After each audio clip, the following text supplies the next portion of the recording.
Oke, terima kasih Prof. Habibullah sudah menyampaikan dan menyempatkan waktunya untuk kami semua.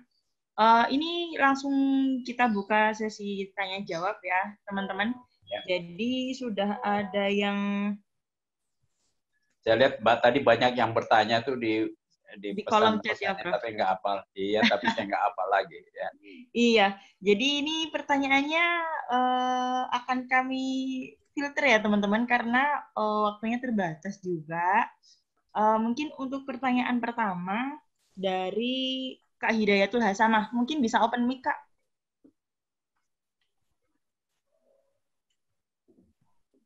Halo, Hidayatul Hasanah. Halo, mohon kondusif Kak. Silakan diajukan pertanyaannya secara langsung kepada Profesor.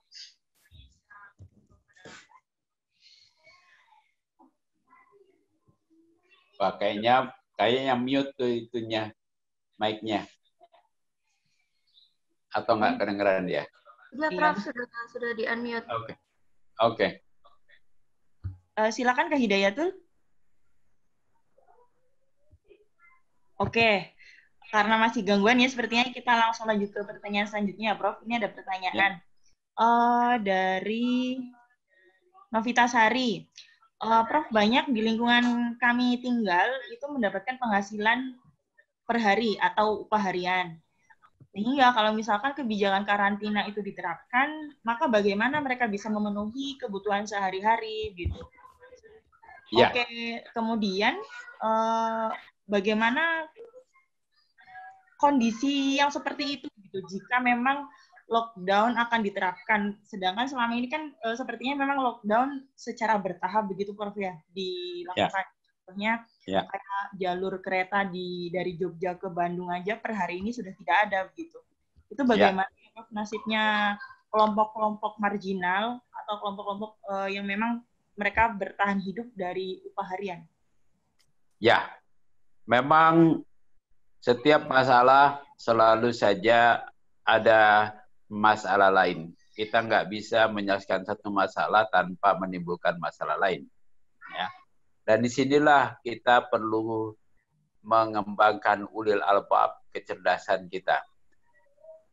Kalau orang yang bekerja harian dipaksa tidak bekerja supaya tidak tertular corona, mungkin dia tidak tertular corona, jadi tidak boleh aktif.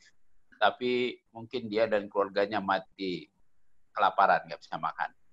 Oleh karena itu, yang saya sudah sampaikan kepada pemerintah, lockdown tidak ditutup, tetapi harus pemerintah usahakan dulu logistik cukup. Ketika untuk makan, kebutuhan pokok sudah bisa dijamin kepada semua orang tadi yang bekerja harian, baru boleh lockdown. Nah, sekarang pemerintah akan memberikan bantuan langsung tunai kepada mereka-mereka seperti itu. Di Jakarta, gubernurnya sudah mendeklarasi memberikan bantuan kepada uang kepada orang-orang yang memang pekerjaannya per hari itu. Itulah perlunya negara hadir. Itulah mekanisme yang bukan mekanisme pasar. Itulah yang perlu dipahami kita semua, bahwa untuk kepentingan bersama harus ada yang korban. Apakah negara atau kita individual atau bersama-sama. Nah, ini yang tadi saya lupa sampaikan, yang diberikan contoh pelajaran bagus di dalam Al-Quran di surat Al-Kahfi, yang ketika Nabi Musa belajar Nabi Khidir di tengah lautan, perahunya dirusak, kelihatannya merusak itu mengorbankan, takut tenggelam, tapi sebetulnya ada hikmahnya. Bahwa kalau dirusak, perahu itu tidak dirampok. Ya. Nah, ini pelajaran besar buat kita. Jadi keseimbangan antara kepentingan masa depan dan kepentingan sekarang, kepentingan bersama di dalam perahu tetap tidak tenggelam, dirusaknya tidak merusak besar, tapi juga tidak diambil oleh rampok kemudian. Pelajaran itulah yang kita pelajari, dan pemerintah mudah-mudahan akan memulai dengan kalau terpaksa lockdown, akan memberikan supply. Sekarang ini pengamatan saya untuk lockdown logistiknya belum cukup. Ya. Tapi tidak terlalu kemungkinan dalam seminggu 2 minggu bisa dilakukan lockdown kalau diperlukan. Dan kita harus bersedia berkorban itu semua. Saya kira itu jawaban saya.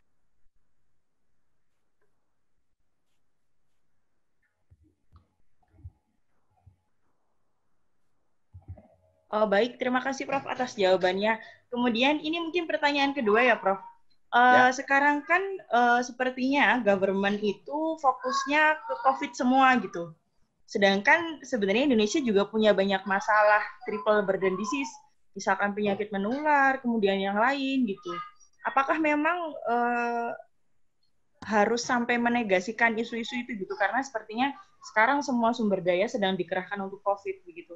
Kemudian bukankah juga bisa kolaps gitu, misalkan kita fokusnya ke COVID tapi penyakit komorbid atau penyakit tidak menular juga tidak ditangani, itu nanti seperti apa gitu Prof?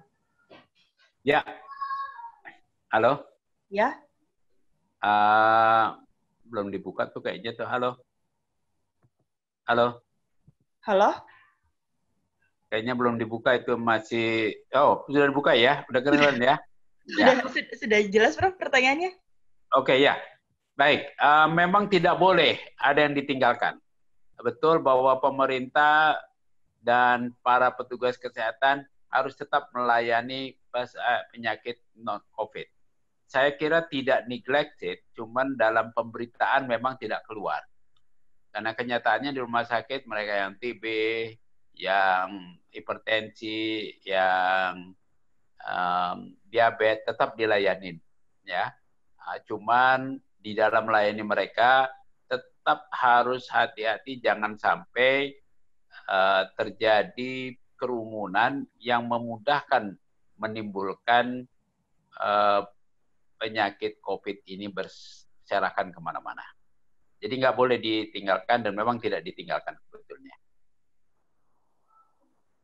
Oh, baik Prof. Berarti memang sekarang mungkin fokus utamanya di sana, cuman untuk pengendalian dan penanggulangan penyakit lain juga tetap berjalan gitu ya Prof? Ya, tetap berjalan. Cuman memang tidak terberitakan. Oke. Ya. Tidak terberitakan. Oke, mungkin ini ada pertanyaan untuk Dr. Rian. Silakan kepada Dewi Maulidina untuk open mic. Yang mau bertanya langsung. Oke, silakan Kak. Halo. Ya, terdengar. Silakan. Oh ya, sebelumnya terima kasih kepada Dr. Rian dan Prof. Jadi yang ingin saya tanyakan adalah, tadi kan sudah dibahas mengenai durasi lamanya COVID menempel pada benda-benda di lingkungan sekitar kita. Nah, tapi baik di jurnalnya maupun di presentasi Dr. Rian tadi tidak disebutkan berapa lama COVID akan bertahan di baju. Sedangkan kalau selama ini saya terpapar dengan masyarakat, yang paling banyak ditanyakan oleh masyarakat adalah kalau di baju berapa lama sih gitu. Terima kasih. Terima kasih. Permisi, Dokter Rian, suaranya kecil sekali. Banget ya. Halo. Oke, silakan. Iya, itu sebenarnya pertanyaan yang sangat bagus sih. Kalau misalnya untuk datanya sendiri, memang bahan yang biasa digunakan dalam leather itu nggak ada ininya ya, nggak ada poin apa namanya, nggak ada poin lamanya gitu untuk di baju gitu. Cuman menurut saya sih untuk sebagai apa namanya, sebagai tolak ukur gitu ya, karena lebih baik ketika dalam keadaan sekarang ini, ketika kita menggunakan baju itu selalu dicuci, karena sebenarnya kan yang kalau misalnya baju kan, karena kenapa kita yang utilities itu kenapa kita desinfektan, karena kan kita memegang ya dengan tangan, dengan ini gitu. Jadi paparan terhadap yang tinggi sehingga kesempatan dia untuk masuk ke dalam mukosa tubuh kita, contohnya mulut, mata ataupun ini itu juga sangat-sangat tinggi gitu. Karena kalau misalnya sampai di kulit memang dia si virusnya si di kulit pada umumnya itu sistem imunitas lokalnya itu berbeda gitu. Jadi untuk menjawab pertanyaannya Mbak, saya juga kalau untuk baju ini mesti cari lagi nih evidence-nya gitu. Tapi kalau misalnya untuk petugas kesehatan itu sudah menerapkan guideline bahwa setiap selesai praktik itu selalu membasuh dengan selalu mencuci dengan dengan tambahan desinfektan juga dan tambahan bahan Cuci yang pakai bisa sabun aja cukup. iya Ya. dan ini juga kalau untuk bertahan di baju itu memang kita belum punya evidence-nya. Tapi kalau saya sih untuk sekarang sebagai precaution ya tetap aja selalu setelah dipakai tuh dicuci dengan ini. Ya, ada beberapa laporan yang menyatakan di luar badan, di benda mati, virus COVID ini bisa bertahan sampai 5 jam. Ya, tapi sangat tergantung dari kondisinya. Di baju saya khawatir bisa lebih lama karena baju mengandung bahan-bahan yang bisa menjadi makanan buat si virus. Jadi lebih baik kalau ada orang yang memang kita tahu pernah tertular, lebih bagus segera ganti baju. Cuci bajunya dengan sabun segera, ya seperti biasalah kalau dengan sabun. Karena dengan deterjen virus itu akan mati dengan pecah. Gitu. Oke. Ya. Cukup ya, Kakak Dewi. Untuk selanjutnya ini ada Kak Theo yang ingin bertanya. Silakan open mic.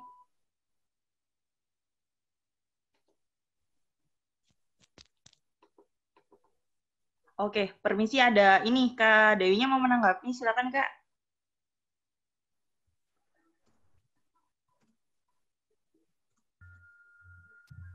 Halo. Sebentar. Silakan. Oh ya, silakan. Kak Theo dulu. Kak Dewi nanti ya Kak ya. Silakan Kak Theo. Oke, selamat siang dokter. Ini ada beberapa pertanyaan yang akan saya sampaikan. Yang pertama, tadi sudah dijelaskan perihal OTG, orang tanpa gejala. Ya. Kalau misalnya OTG itu apakah dia sama seperti istilah yang familiar di masyarakat dengan sebutan ODR, orang dengan risiko. Itu yang pertama. Lalu yang kedua, bagaimana cara kita melakukan perbedaan perlakuan antara mengkarantina dan mengisolasi. Oke. Lalu yang ketiga, sejauh ini kan kita masih baru diberitahu bahwasanya social distancing itu kan berlaku sejak tanggal 16 Maret dan berakhir pada tanggal 29. Dan kita nggak tahu ini apakah akan ada pemanjangan masa social distancing. Pertanyaan saya, ketika kita terpapar virus itu pada hari ke-14 atau bisa dikatakan tanggal 29 Maret, apakah itu akan diberlakukan masa untuk perpanjangan dari social distancing ini? Ya. Terima kasih, Dok. Baik, mungkin saya jawab ya. Pertama, ya, Prof. Antara orang beresiko, orang dikawasin dan sebagainya. Kalau orang yang punya resiko, itu semua kita ini beresiko. Hanya ada yang resikonya tinggi, ada yang rendah. Yang resikonya tinggi adalah orang-orang yang pertama dalam pekerjaannya punya gampang kontak dengan pasien, seperti dokter, perawat, itu beresiko tinggi. Orang-orang yang punya penyakit sudah lama seperti para perokok, bukan penyakit kalau perokok, ya penyakit juga sih, penyakit mental merokok. Ya. Punya asma, punya hipertensi, punya penyakit kronik lain, ini berisiko tinggi. Dia baru berisiko, baru menjadi orang dalam pengawasan kalau pernah udah berisiko itu belum berarti dia kena kontak. Nah, begitu dia kena kontak dengan orang yang punya virus dalam badannya, maka dia menjadi orang dalam pengawasan. Tapi pengawasan belum tentu dia jadi penyakit. Karena dari 100 yang kena kontak, hanya 3 yang berkembang jadi penyakit di dalam badannya, karena daya tahan badannya yang rendah. Begitu dia juga jadi penyakit, maka dia masuk dalam kelompok pasien dalam pengawasan. Nah, kalau penyakitnya masih ringan, cukup diawasin, istirahat, makan yang baik, karena obat virus ini belum ada. Yang ada adalah obat menguat daya tahan badan, seperti kloroquine, supaya dia tidak perlu masuk ICU yang memang sangat mahal dan perlu tenaga intensif. Nah, itu persoalan tadi soal resiko tadi. Ya. Nah, persoalan kita melakukan isolasi atau karantina, pada hakikatnya isolasi bisa sendiri. Sementara kalau karantina bisa lebih luas diperlakukan. Nah, isolasi maupun karantina prinsipnya sama, mencegah penularan. Ya. Nah, untuk itu kita harus tahu bagaimana menularnya. Menularnya COVID ini hanya dengan close contact atau berjarak kurang dari 1 meter. Yang paling aman, kita harus jaga jarak selalu di atas 2 meter dengan orang lain yang kita tidak tahu kena atau tidak kena. Nah, virus ini berkembang di dalam badan kita selama 14 hari. Bisa timbul penyakit. Itu rata-rata. Tetapi ada kasus ekstrim yang bisa sampai 28 hari. Nah, kalau kita sekarang diminta supaya berisolasi, berdiam di rumah, bekerja di rumah, belajar di rumah, sampai 14 hari sejak tanggal 16 kemarin, dan kita di ujung kena kontak, belum terjadi penyakit, kita sudah ada kontak, kalau badan kita bagus, tidak tumbuh. Maka kita perlu isolasi lagi atau perlu bersendiri lagi supaya tidak menular kepada orang lain untuk paling sedikit 14 hari diawasin. Karena sejak kontak sampai 14 hari, itulah masa di mana penyakit akan muncul. Dan kalau dia muncul, maka perlu diobatin atau perlu dikasih obat-obat yang sifatnya menghilang gejala, penghilang panas, dan sebagainya, atau perlu perawatan lebih lanjut. Nah, begitu. Ya.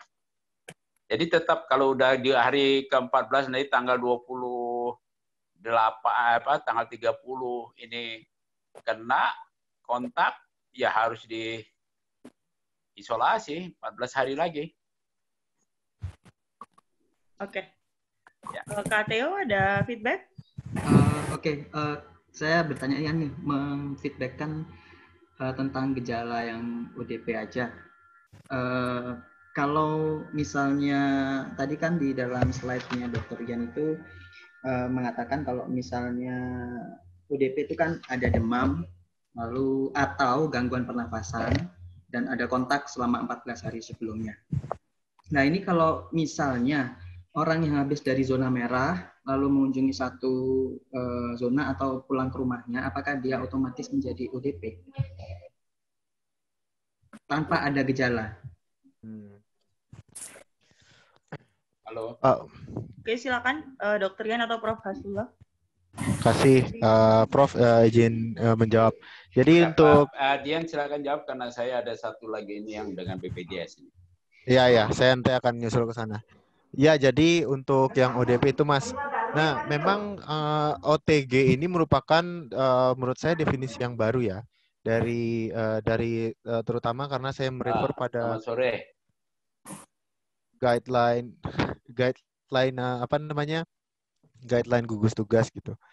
Tapi menurut saya penting untuk membedakan sih. Yang paling penting itu adalah membedakan antara gejala dan kontak dan gejala dan tidak kontak. Gitu.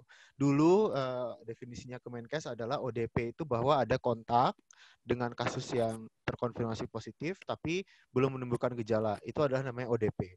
Nah, kalau PDP itu sudah ada gejala dan terkonfirmasi adanya kontak seperti itu.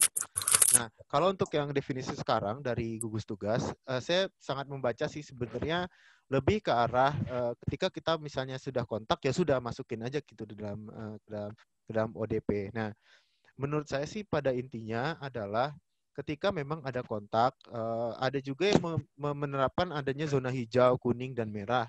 Kalau misalnya menurut saya, kalau misalnya memang ada kontak dan kontaknya itu memang sudah yang terkonfirmasi positif, menurut saya langsung zona kuning saja. Jadi orang itu bisa mendapatkan screening di beberapa layanan kesehatan memang membuka untuk screening gitu. Atau kalau misalnya mendapat kontak langsung saja mendaftarkan diri pada borang-borang online, baik itu dari Dinas Kesehatan DKI Jakarta ataupun yang dikeluarkan secara independen oleh banyak pemangku kebijakan gitu. Karena memang sekarang itu sedang definisinya juga menurut saya dari gugus tugas sentral itu diubah juga. Oh iya, satu lagi. Permisi, suaranya putus-putus dan kecil. Halo, ya. Pada intinya adalah tetap kalau misalnya OTG itu sebenarnya definisi ODP yang lama gitu. Nah, kalau ODP sekarang sudah ada timbul salah satu gejala dan kontak. Tapi kalau misalnya PDP itu sudah termasuk kategori adanya riwayat travel. Nah, itu yang beda dan juga kontaknya sudah confirm. Ya, kontak dengan pasien yang sudah confirm COVID positif. Nah, itu langsung masuk PDP. Kalau misalnya ada kontak tapi kasusnya memang masih dalam keadaan probable, menurut saya itu masih ODP. Yang bedanya adalah si riwayatnya kontaknya itu. Nah, kalau misalnya gejalanya memang kalau misalnya gejalanya masih belum fix, itu masuknya ODP. Tapi kalau misalnya sudah gejala ISPA, itu masuknya PDP. Oh ya, satu lagi tentang isolasi dan self quarantine. Saya mau meluruskan. Memang nggak ada di slide saya sih. Tapi kalau misalnya quarantine dan isolasi itu, kalau quarantine bedanya itu sama-sama merestriksi movement ya. Jadi supaya orang yang kita curiga ini tidak kemana-mana. Tapi kalau misalnya berdasarkan HHS, Departemen Health and Human Service dari Kemenkesnya Amerika itu, isolasi itu adalah untuk yang sakit. Kuarantin adalah untuk yang tidak sakit. Jadi self quarantine itu adalah ketika kita tidak sakit, tapi kita sudah tahu kontak, maka kita stay di rumah selama 14 hari gitu. Nah, ini ya istilah seperti ini memang masih banyak masih banyak kesalahpahamannya. Makanya yang ada di rumah sakit itu adalah ruangan isolasi, bukan ruang kuarantin. Karena ruang isolasi itu ketika sudah sakit, maka dia di-keep di tempat yang terpisah. Itu aja. Saya juga mesti izin juga nih. Jadi, mangga ditutup dengan admin atau tim. Oke. Cukup ya teman-teman, karena memang Profesor dan Dr. Ian sedang ada acara di BPJS Kesehatan. Jadi, kita lanjutkan diskusinya nanti di grup yang sudah teman-teman bergabung ya. Jadi cukup sekian dari kami. Terima kasih banyak atas antusiasmenya. Silakan live group dan jangan lupa share di sosial media kalian untuk saling berbagi ke teman-teman bahwa forum ini memang bermanfaat. Jangan lupa lanjutkan diskusi di grup kalau memang mau. Mohon maaf karena memang waktunya terbatas. Jangan lupa jaga kesehatan ya. Terima kasih.